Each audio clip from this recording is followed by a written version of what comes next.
The nature of reality response. Response, I think, is a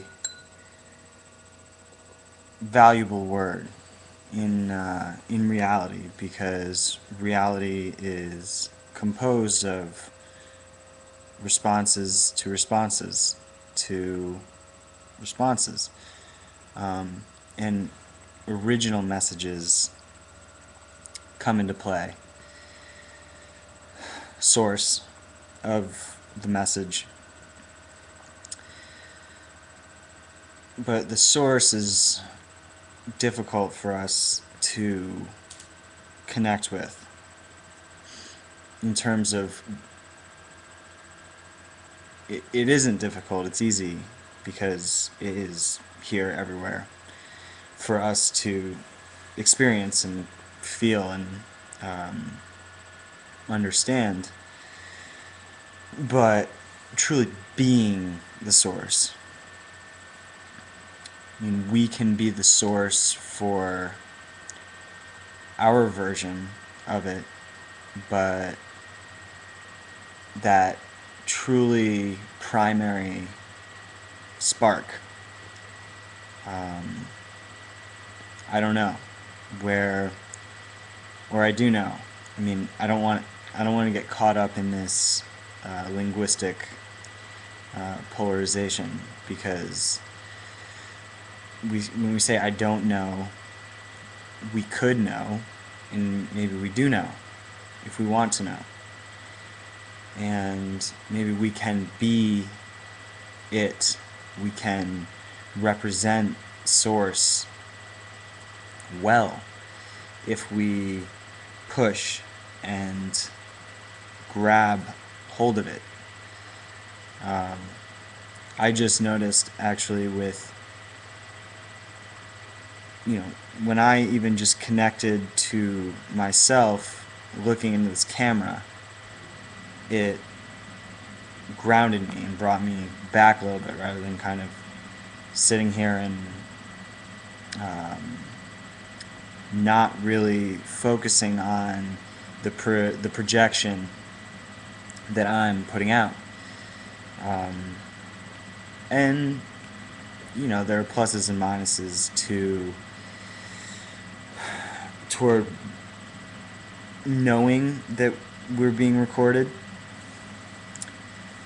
I think a lot of times when we put on the camera, we're much more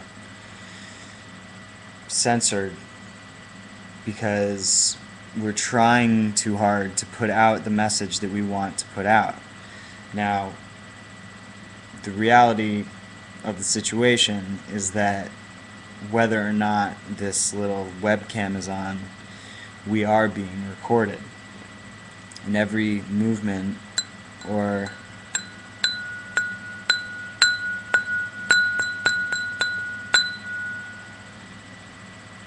vibration, sound, tone is going out into the field and leaving an imprint on the fabric of time-space.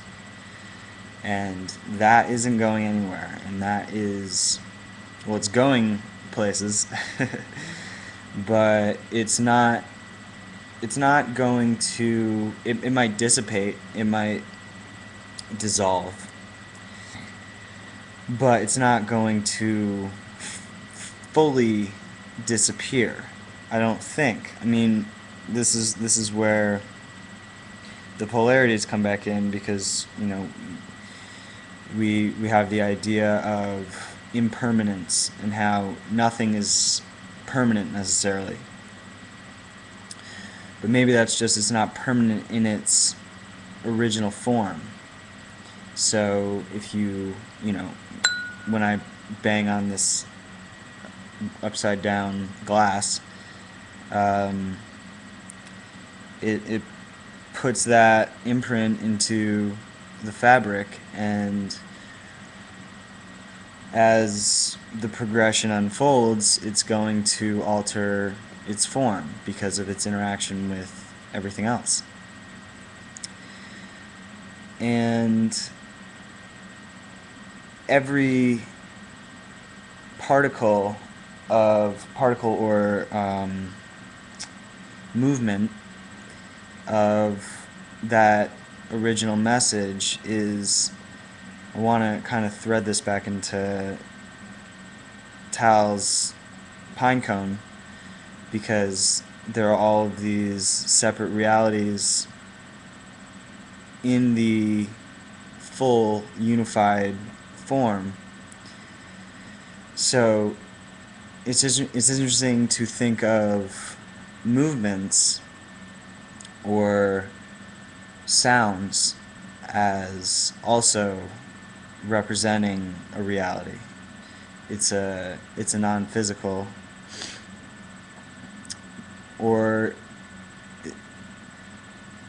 yeah, I just kind of thought of something that I haven't before, which is sound as something physical. What would a physical sound be? Could sound manifest in a physical way? I mean, sound, if water is making sounds, like we're making sounds, so we are sound. We are sound, and among other properties. So I'll close this down, but it has been wonderful playing with glass and reality. Peace.